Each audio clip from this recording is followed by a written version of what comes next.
አብሮ ለመኖር ለመጀመሪያ ጊዜ አሜሪካ እንደገባው የተቀበለኝ ዲያስፖራ በየነ ይባላል። በየነ ጥሩ ሰው ነው፣ ግን ሁሌም አዲስ መጤና ፍሬሽ መሆኔን ሊያስታውሰኝ ይፈልጋል። አንድ ቀን ስማ በውቄ ቱ ቢ ኦነስት ዊዝ ዩ እንግሊዘኛ ለመናገር ባትሞክር ደስ ይለኛል። እንግሊዘኛ ስትናገር እንደ ግዕዝ ነው። የምትፈልገውን ነገር ጥርት ባለ አማርኛ ለእኔ ንገረኝና እኔ ጥርት ባለ እንግሊዘኛ አስተረጉምልሃለሁ አለኝ። አብሮ ለመኖር ስል እየመረረኝም ቢሆን ተስማማሁ። ከዕለታት አንድ ቀን የሆነ ፈረንጅ ካፌ ገባን። ባሬስቷ ዋካና ጌት ፎር ዩ ስትለኝ እውነትም እንደ ግዕዝ ነው። አሁን ሳስበው እንትን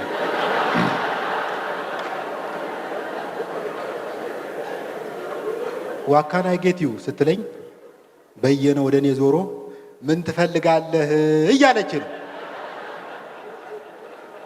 በዝንጅብል የተቀሸረ ሻይ እንደምፈልግ ንገራት አልኩት።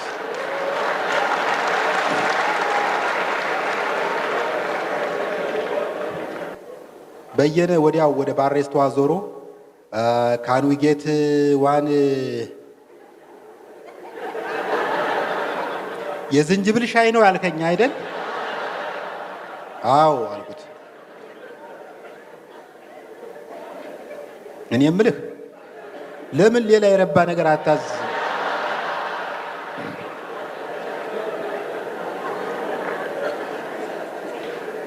አብሮ የመኖር አንዱ መገለጫ የምትወደውን ነገር ከወዳጆች ጋር መጋራት ነው።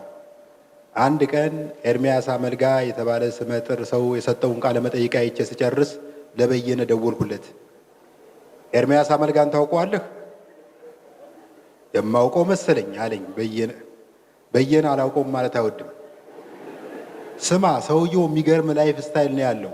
በቀን 2 ሊትር ውሃ ይጠጣል፣ ስፖርት ይሰራል። የሚበላው ራሱ በ24 ሰዓት አንዴ ብቻ ነው እና በ67 ዓመቱን ብታየው ዘሎ ያልጠገበ ጎረምሳ ይመስላል አልኩት። አይ አንተ ደግሞ የ67 ዓመት ሰው እንዴት ጎረምሳ ሊመስል ይችላል? ጠጉሩን ኪዊ ቀለም ተቀብቶ ሸውዶ ነው። ኧረ ሰውየው መላጣ ነው አልኩት። ግድ የለህም መላጣውንም ቢሆን ይቀባል። እስቲ መጀመሪያ ኢንተርቪው ነው እናወራለን አልኩት። በመጨረሻ በማግስቱ ደወለልኝ። እንዴ የት ሄጄ ነው እንዲህ አይነት ድንቅ ነገር ያመለጠኝ እባክህ? ኧረ በለው ሰውየው ጥግ ድረስ ነው የተገለጠለት። በአንዲት አጭር ቪዲዮ ህይወቴን ሙሉ በሙሉ ሊቀይር የሚችል ትምህርት ነው የቀሰሙት። እና የእሱን አርያ መከተል ፈልገህ ነው ስል ጠየቅኩት። ምንም ጥርጥር የለውም። ስፖርቴን አዘንጬ እሰራለሁ። ጧት 2 ሊትር ውሃ እጠጣለሁ። በ4 ሰዓት አንዴ መብላቱ እንኳን ለጊዜው ይለፈኝ፣ ቀስ ብሎ ይደረስበታል። በሶስተኛው ቀን በየነ ደወለልኝ። ስማ፣ ምን በድዬ ነው በሰላምና በደስታ በምኖርበት ሀገር ይህንን ሰውዬ ፈተህ የለቀቅብኝ? ምን ተፈጠረ አልኩት። እሱ የሚለውን ሰምቼ በቀደም ባዶ ሆዴን በ2 ሊትር ውሃ ሞልቼ ቢሮ ገባሁ። ከዚያ ምን የተከሰተ ይመስላል? የ30 ደቂቃ ስብሰባ 5 ጊዜ እያቋረጥኩ ሸናሁ። አለቃዬ በጣም ተናዶ ሁለተኛ ስብሰባዬን ረግጠህ ወደ ሽንት ቤት ብትሯሯጥ ከስራ አሰናብትሃለሁ ሽንታ ብሎ ዝቶብኛል። አዝናለሁ አልኩት። አንተማ ለምን ታዝናለህ? ደስ ይበልህ እንጂ። እኔ የምልህ ኤርሚያስ አመልጋ ያልከው ሰውዬ በ24 ሰዓት አንድ የሚበላው ከስራ ተባሮ ነው እንዴ?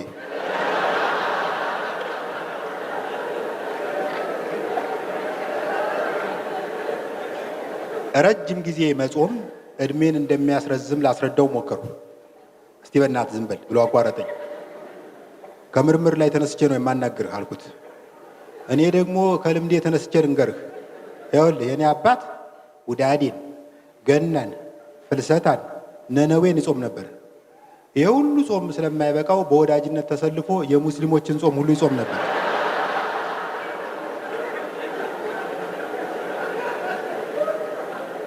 ምን ዋጋ አለው? ይህ ሁሉ ጦም በ40 ዓመቱ ከመቀጨት አላዳነውም። ታመው ነበር አልኩት። አሟሟቱስ በአምባጓሮ ነው። ለሁለት ደብድበው ገደሉት። እና ይሄ ከጾም ጋር ምን አገናኘው አልኩት። አይ የጾም ቀን በባዶ ሆዱ አግኝተውት ነው እንጂ በልቶማ ቢሆን 10 ሆነው ቢመጡ እንኳን አይችሉትም ነበር። አብሮ ከመኖር ግዴታዎች አንዱ የወዳጅ አደራን መጠበቅ ነው። ከአሜሪካ በርሬ ወደ እናት ሀገሬ በገባሁ ማግስት አንድ ስልክ ደወሉ። ሄሎ ገረመው ነህ? አቤት። ወንድምህ በየነ ከአሜሪካ መድኃኒት ልኮልህ ይዤልህ መጥቼ ነበር። በጣም አመሰግናለሁ። ነገ ጠዋት ያለህበት ቦታ ልምጣ? ተስማማሁ። በማግስቱ ስደውልለት ስልኩ አይነሳም። በሁለተኛው ቀን እንደገና ደወሉ። ሄሎ ይቅርታ፣ ትናንትና ትንሽ አሞኝ ስለነበር መምጣት አልቻልኩም። እንዲያውም ያው ካላስቸገርኩህ ሰፈሬ መጥተህ ለምን አሰጠኝም? ሰፈር የት ነው? ቦሌ አለኝ። ቦሌ የት? እዚህ ባለተጎታችሁ ቦሌ ቡልቡላ። እኔ እኮ ቀበና ነኝ አልኩት። ካለህበት ብዙ አይርቅም። 2 ሚኒባስ፣ 1 ባቡር፣ 3 ባጃጅ ቢፈጅብህ ነው። አብሮ ለመኖር የማይደረግ ነገር የለም። በማግስቱ ወደ ተባለ ቦታ ገስግሼ ሄድኩና ደወልሁለት። ከእልህ አስጨራሽ የስልክ ቅጥቀጣ በኋላ የስልኩን አንስቶ ማነህ አለኝ። በእውቀቱ ነኝ። ምን ፈለግ? ወንድምህ በየነ መድኃኒት ልኮልህ ተሽሎኛል፣ ከፈለክ ራስ ዋጠው። አዲስ አበባ ገብቼ ትንሽ እንደሰነበትኩ የአጎቴ ልጅ እንኳን ለአገር አበቃህ ሊለኝ ከማንኩሳ መጥቶ ወደ ማዘወትረው ግሮሰሪ ይዤው ሄድኩ። ገና ገብተን ወንበር እንደያዝን ምን ነው ይሄ ቤት እንደ ሙት ጎጆ ጭር አለ፣ ዘፈን የላችሁም ብሎ ቀወጠው። አስተናጋጁ የኔ እንግዳ መሆኑን ካየች በኋላ ልትተባበረው ፈለገች። ችግር የለም፣ ምን አይነት ዘፈን ይደረግልህ? ባህላዊ ወይስ ዘመናዊ? ባህላዊውንማ በአገሬ ጠግቤዋለሁ፣ ዘመናዊ ነው እንጂ ማን ይሁንልህ? ማን አለ?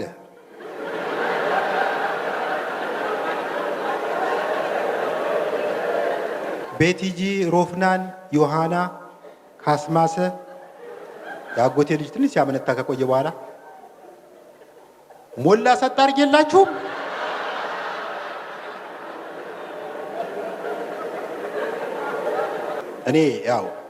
እኔ በግል ጸባዬ የቤት ልጅ ነኝ ማለት እችላለሁ። ግን አንዳንዴ አብሮ ለመኖር ሲባል ጓደኞቼ የሚወዱት ስፍራ ለመገኘት እገደዳለሁ። አንድ ቀን ቦሌ የታወቀ ክለብ ውስጥ ራሴን አገኘሁት። መድረክ ላይ አንድ አማተር ዘፋኝ ኦሆ ገላጋይ ገላጋይ የሚለውን የይሁኔ በላይን ዘፈን በአረጋኝ ወራሽ ድምፅ እየዘፈነው ነው።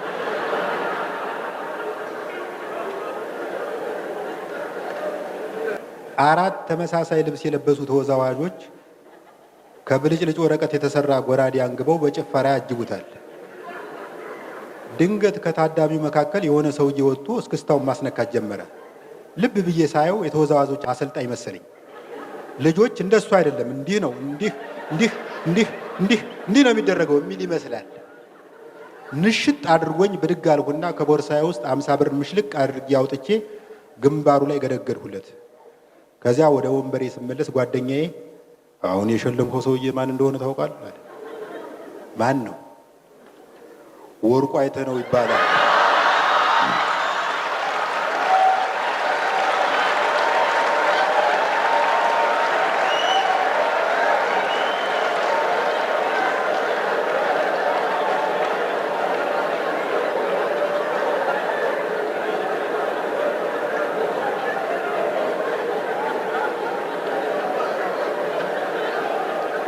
በአሁኑ ጊዜ የአገሪቱ አንደኛ ሀብታም ነው።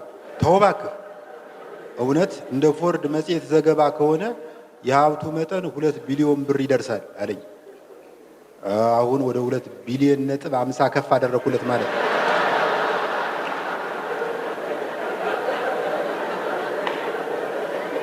ጭፈራው እንዳበቃ ከወርቁ አይተነው ጋር በደንብ ተዋወቅኩ። ቅድም የተወዛወዘበት ዘፈን ግጥም እኔ እንደጻፉት ስነግረው በጣም ተደነቀ። እስቲ ዱባይ እንሂድና ቁርስ እየቀማመስን እናወራ ሲለኝ እምባዬ መጣ። በመጨረሻ ምን የማግዝ ነገር አለ? ምን ለመስራት አስበሃል የቅርብ እቅድስ ምንድን ነው አለኝ።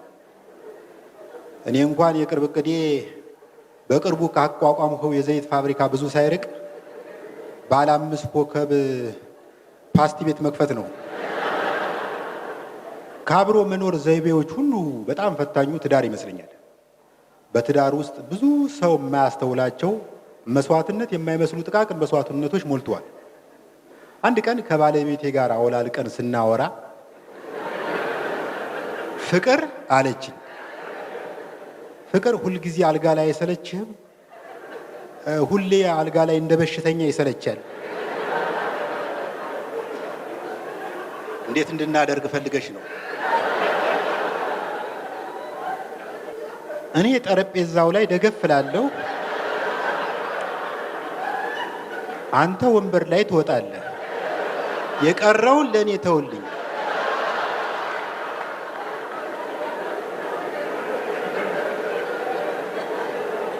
ሳሎናችን ውስጥ እግሩ የሚንቀጠቀጥ የሳጠራ ወንበር አለ። እዚያ ላይ ወጥቼ አምፖል ገጣሚ መስዬ ቆምኩ።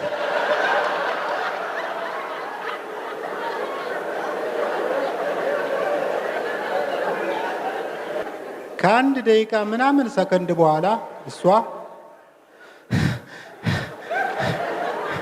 ፍቅር እንዴት ነበር? ጥርሴን አስለቅመሽ ነበር።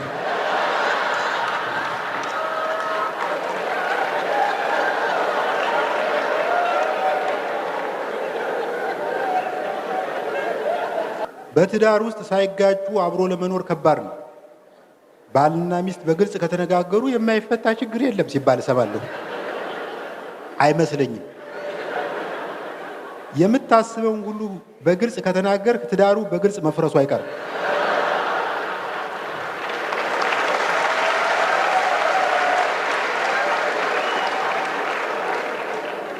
እንዲያውም ትዳርን ከመፍረስ የሚያድነው አንዳንድ እውነተኛ ስሜቶቻችንን በማለባበስ ነው ብዬ አስባለሁ። ሚስቴ ስለ እኔ የሚሰማትን የነገረች ቀን ነው ትዳራችን የፈረሰው። የሆነውን ዘርዘር ሳደርገው ይህን ይመስላል። በደንብ ዘርዘር ላድርግላችሁ ብዬ ነው። ልጆች ስላልወለድን ለልጅ ስም ሰጥቶ የሚገኘውን ደስታ ማጣጣም አልቻልኩም በትዳር ውስጥ እና ያንን ለማካካስ ለሰውነት ክፍሎቼ ስም እሰጣቸዋለሁ። ለምሳሌ አይኔን ቦጋለ ብየዋለሁ፣ እጄን ለገሰ ብየዋለሁ፣ ደረቴን ወሰን የለህ ብየዋለሁ፣ አፌን አመንሲሳ ብየዋለሁ። በኦሮምኛ አመንሲሳ ማለት አሳምነው ማለት ነው። መላው ሰውነቴን ደግሞ ባይፈርስ ብዬ ሰይሜዋለሁ። በመጨረሻ ሚስቴን ቤብዬ እስቲ ለሱ ደግሞ አንቺ ስም አውጭለት፣ ለአጅሬ አንቺ ስም አውጭለት አልኳት። የሚገርማችሁ ነገር የጠበቅኩት አናጋው ትለዋለች ብዬ ነበር።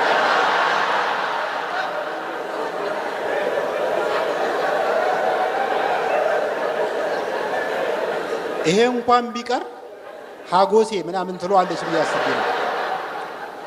እሷ ምንም ሳታመነታ ቢያድግልኝ ብየዋለሁ።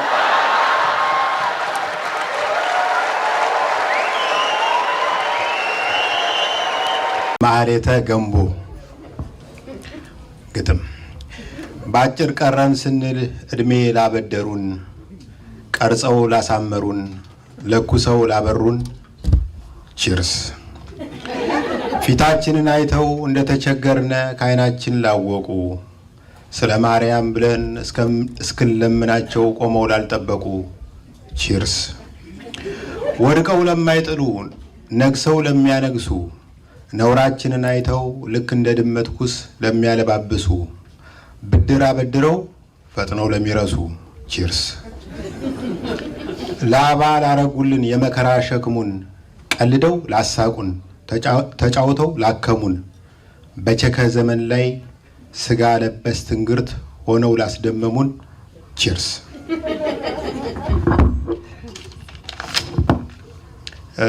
በጣም አጭር ወግ አነብላችኋለሁ። የዛሬ ዓመት አካባቢ እዚህ ሀገር ነበርኩ። ፒትስበርግ የምትባል ከተማ ኖር ነበረ እና ወደ ኢትዮጵያ ለመሄድ ስዘጋጅ የሩሲያና ዝነኛው የሩሲያና የዩክሬን ጦርነት ተጀመረ። አሁን እየተከታተልኩት አይደለሁም፣ ግን ሳስበው አሁንም እየተፈሳፈሱ ይመስለኛል። ስለዚህ ያንን ገና ጦርነቱ የተጀመረ ሰሞን የጻፉት ገጠመኝ ወይም ልቦለድ ነው። ሚሽኑ ትናንት በራፌ ተቆረቆረ፣ ከፈቱ። 2 የአሜሪካ ወታደራዊ መለዮ የለበሱ ሰዎች ቆመዋል። ባለባበሳቸው መገመት እንደቻልሁት አንደኛው ፊልድ ማርሻል ነው፣ ሁለተኛው ፊልድ ሻለቃ ሳይሆን አይቀርም። ሚስተር ቢኬቱ ብሎ ጠራኝ ማርሻሉ። አቤት። እንኳን ደስ ያለህ ለብሔራዊ ውትድርና አልፈሃል አለና ተጠመጠመብኝ። ከጥምጠማው ራሴ እንደምን መንጭቅ ያላቅቄ የውትድርና የቅጥር ደብዳቤ ማስገባቴ ትዝ አይለኝም ጌታዬ አልሁ። ጎረቤትን ያስገባልህ። ግር አለኝ። ሻለቃው ግርታዬን ለማጥራት የሚከተለውን ማብራሪያ አበራልኝ። መቼም ማረፋከ ቭላዲሚር ፑቲን ዩክሬን እንደወረረ ሳሰማ ይቀርሃል አይመስለኝም። ይሄ ትልቅ አገር በትንሽ አገር ላይ የሚፈጸም ወንጀል ነው። የነገሩን ክብደት እንዴት ብዬ ላስረዳህ? ኢትዮጵያ ጅቡቲን በወረራ ብትይዝ ብለህ አስበው። ኢትዮጵያ ጅቡቲን በወረራ ስትይዝ አሰብኩትና ምራቄን ዋጥኩ። ማርሻሉ በበኩሉ በርጩማ ወንበሬ ላይ ቁጭ አለና ያነገተውን ታጣፊ ድሮን ጉልበቱ ላይ አጋድሞ እየወለወለ የሚከተለውን አለ። አሁን በአሜሪካና በሩሲያ መካከል ጦርነት አይቀሬ ሆኗል። ለዚህ ከፍተኛ ዝግጅት እያደረግን ነው። ስለዚህ በጦረኝነት ከታወቁ አገሮች የመጡ ስደተኞችን በመመልመል ላይ እንገኛለን።